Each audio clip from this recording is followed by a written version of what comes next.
Well, I think the biggest adjustment anytime you start talking about how well you're hitting with runners in scoring position, especially with 2 outs, is can you stay calm and poised and let it travel and play it a pitch at a time? It's the basics. When you don't do well in baseball, it's because you're not doing the basics well. It's not very complicated.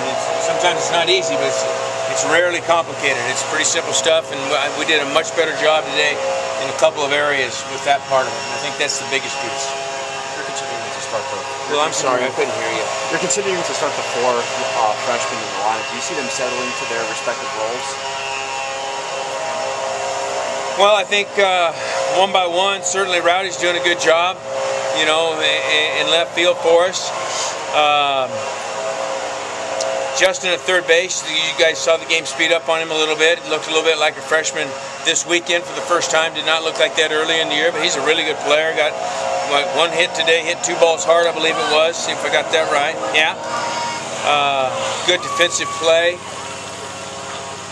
almost all the time with him.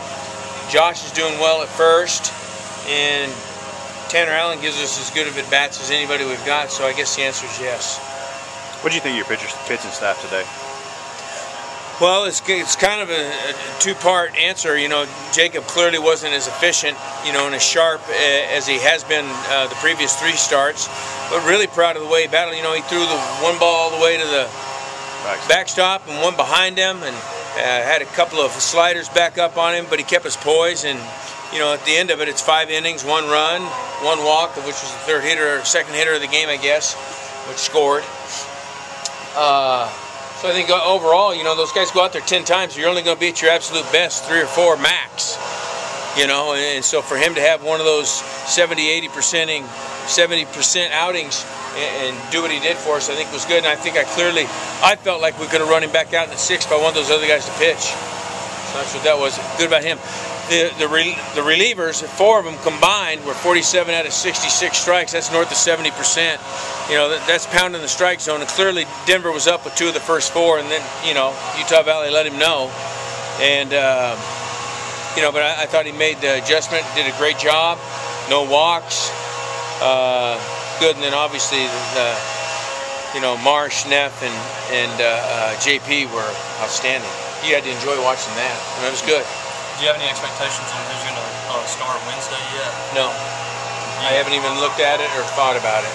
Is Marsh or Neff candidates, you think, for as well as McQuarrie in France and Gordon and James. Okay. They're all candidates. And not to be cute, but no, I haven't, and we'll look at it. And, I don't know anything about Southeast other than I know they won a lot of games last year. They're a good program. I couldn't tell you if they got 2 left-handed hitters or 6. As the SEC season starts to creep up on you guys, how do you prepare against the idea of like proverbial freshman wall for these guys? How do you guard against that? You say the wall? Well, we better be a month away from that wall. We still got some freshness to be taken advantage of right now, Will. Does that happen? Yeah, it happens. When does it happen? Right around finals week. Is it predictable? Yeah, it sure is. Is it 100%? No. But a bunch. Most coaches would tell you it's fairly predictable that that's going to happen. But they should still be fresh. And they'll get a shot of adrenaline come Friday night. But before that, we got to play well Wednesday. We got to go drive, get on the bus, and go to Biloxi. And we need to play well. And that will be the goal. And we won't be talking about Friday before Wednesday.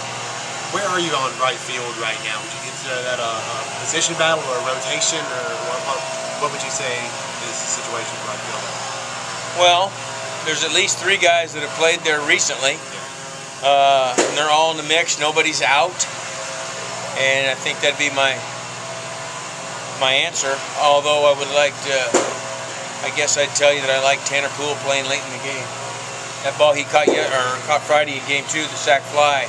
That's a real play. It's just short of the one Magnum Jake made in the 8th inning today. Those are 2 big-time catches. They start catching triples out there. You'd like them playing late in the game, especially.